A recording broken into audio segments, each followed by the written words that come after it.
Good morning students, कैसे हैं आप लोग।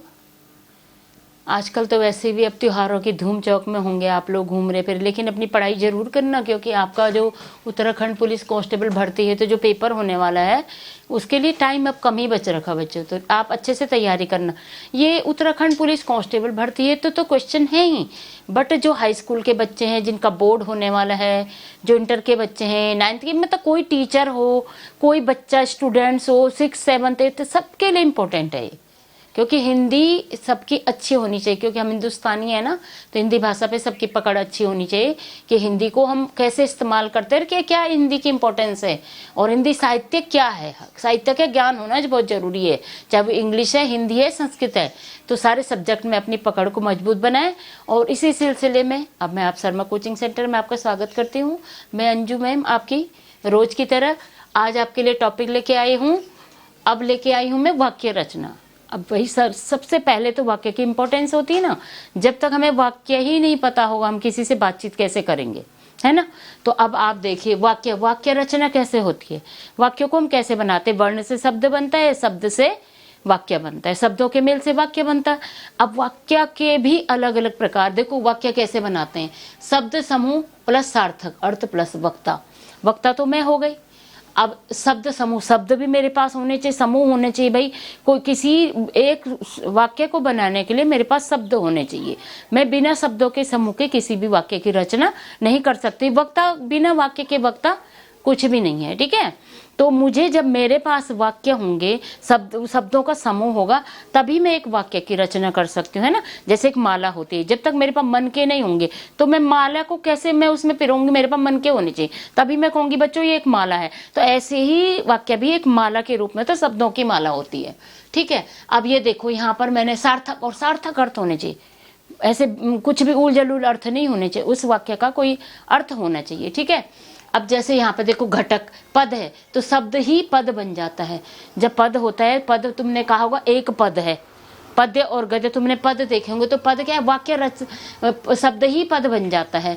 जैसे घटक है, अब वाक्य संरचना में सहायक शब्द ही घटक कहलाते हैं।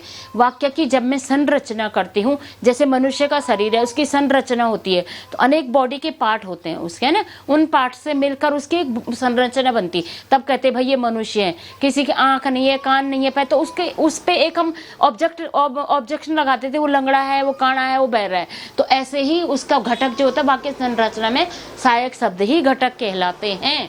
अब इनको वाक्य को इंग्लिश में सेंटेंस कहते हैं, आपको पता ही है। A group of word make a complete sense are called sentence. जैसे देखो इसमें बताया ना, शब्द समूह और सार्थक समूह। मैंने क्या कहा, अ group of word, group of word क्या हो गया, शब्द का समूह, और मेक अ कंप्लीट सेंस मतलब सार्थक अर्थ, और आर कॉल्ड सेंटेंस मतलब वाक्य रचना हो गई। अब कौन बोल रहा है इसे, मैं आपसे बात कर रही तो मैं ही बोल रही, तो वक्ता कौन हो गया, वक्ता और श्रोता। आप श्रोता हैं और मैं अभी क्या हूं, वक्ता हूं, ठीक है। जब आप YouTube पे सुनोगे तब श्रोता हैं, ठीक है। अब आपने देखा होगा अब वाक्य के कुछ अंग भी होते हैं, जैसे मनुष्य के शरीर के अंग मैंने आपको बताया, तो ऐसे हर किसी के अंग होते हैं। तो जैसे इसमें क्या है, उद्देश्य और विधेय।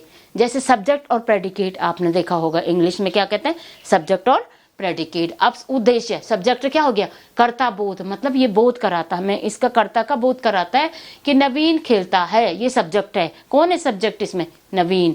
नवीन क्या है, एक संज्ञा नाउन है, तो ये क्या है, एक सब्जेक्ट है।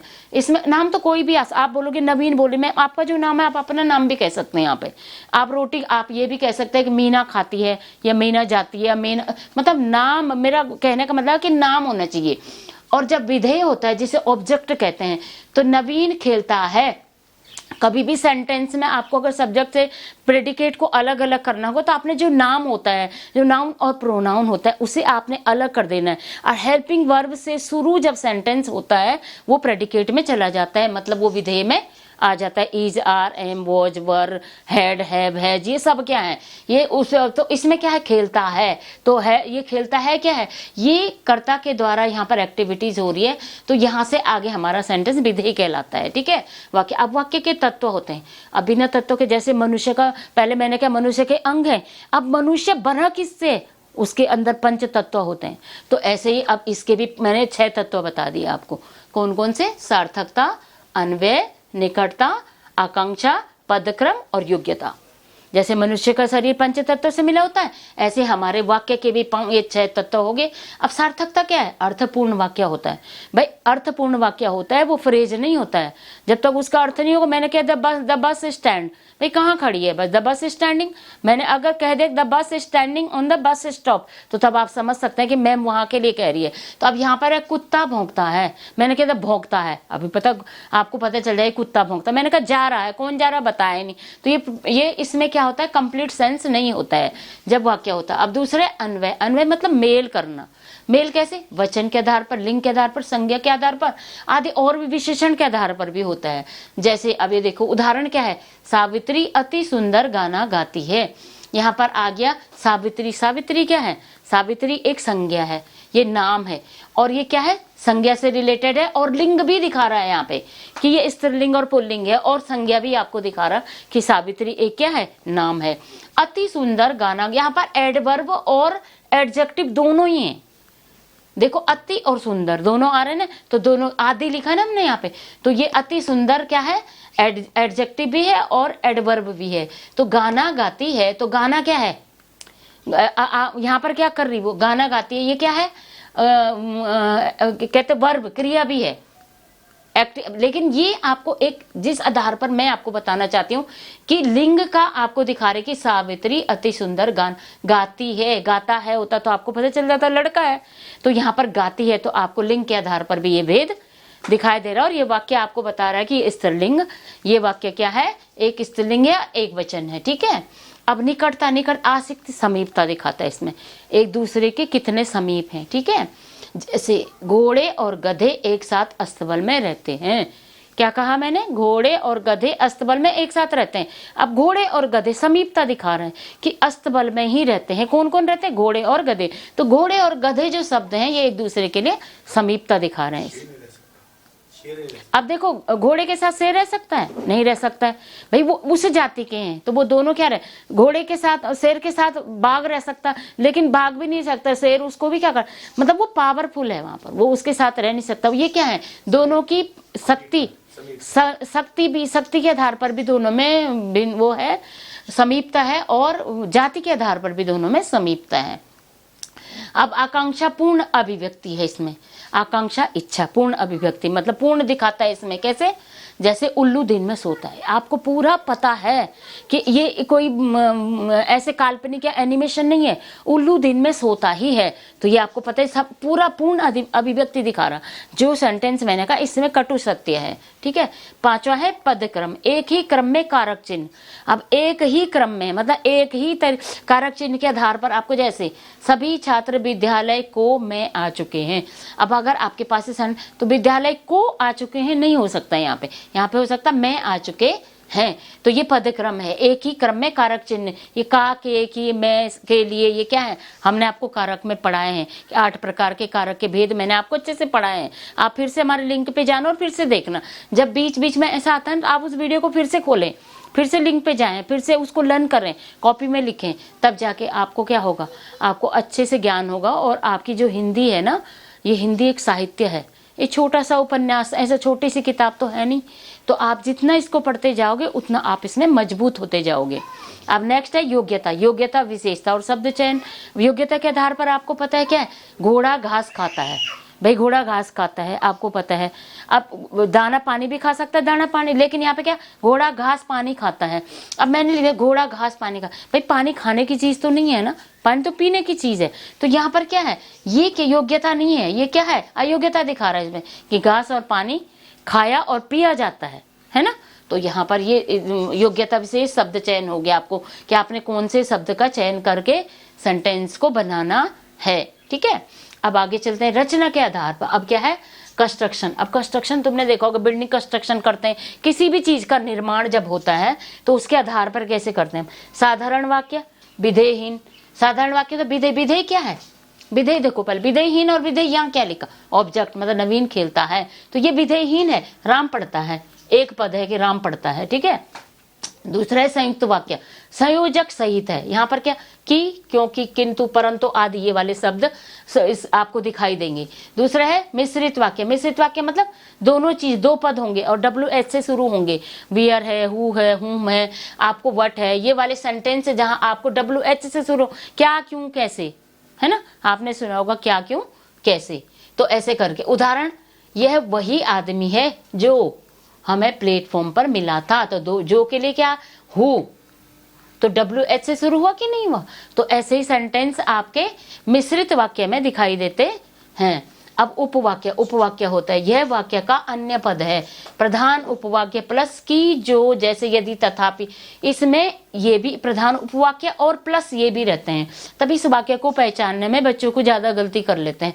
आपके पास जो प्रश्न आएंगे ना, इसमें आपको क्या आएगा कि साधारण वाक्य से संयुक्त वाक्य बनाओ, संयुक्त वाक्य से मिश्रित वाक्य बनाओ, या छांटने के लिए आ जाएगी यह मिश्रित वाक्य और 4 सेंटेंस दिए होंगे, आपको इस पर टिक करना है ना बच्चों। ऐसे क्वेश्चन आपके लिए आएंगे। तो आपको जब तक ये डेफिनेशंस या ये आपको जब तक डाउट क्लियर नहीं होंगे, तब तक आप कैसे जानोगे कि संयुक्त वाक्य है, मिश्रित वाक्य है, या उपवाक्य है, या विधेय के साथ है, या विधेयहीन है।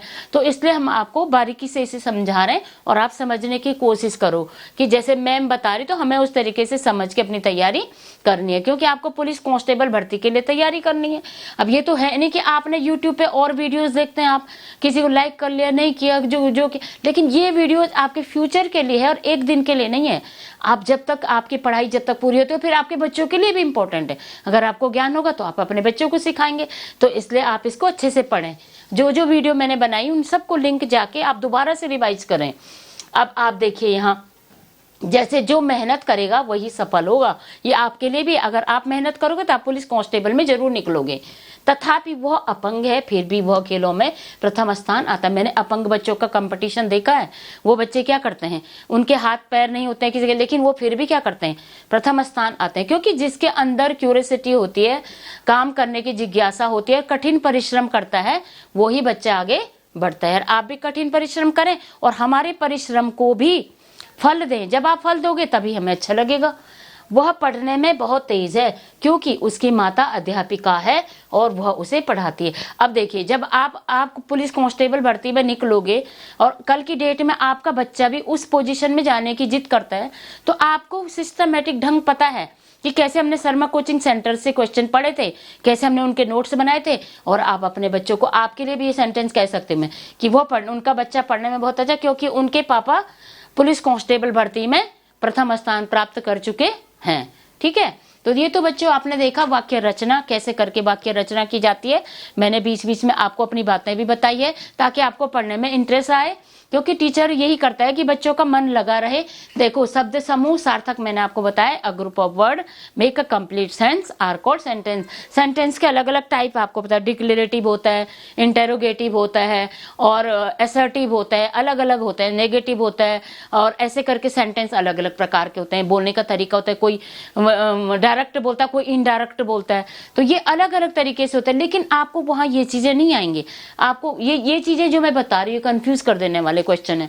तो यहाँ पर वाक्य के अंग आएंगे। अब वाक्य के 2 अंग होते हैं, सब्जेक्ट और प्रेडिकेट। आपके पास आएगा उद्देश्य और विधेय। इसके बाद आपके वाक्य के तत्व आएंगे, सार्थकता, अन्वय, निकटता, आकांक्षा, पदक्रम और योग्यता। इसके आधार पर मैंने कैसे कैसे आपको सेंटेंस करके समझाया है, बार बार बोलने से। देखो, इसमें तो है ही, आप समझ सकते हैं। फिर आप रचना के आधार पर मैंने कंस्ट्रक्शन आपको बताया, कैसे आप वाक्य को कंस्ट्रक्शन करके उसके अंगों को एक बिल्डिंग तैयार कर सकते हैं। संयुक्त वाक्य है, मिश्रित वाक्य है, उपवाक्य है, कैसे करके आप इनके आधार पर सेंटेंस को बना सकते हैं। तो ठीक है बच्चों, आपको समझ में आ गया होगा। और आप अपनी मैम को सब्सक्राइब करें, लाइक करें, शेयर करें, ताकि मुझे मोटिवेशन मिले और मैं आप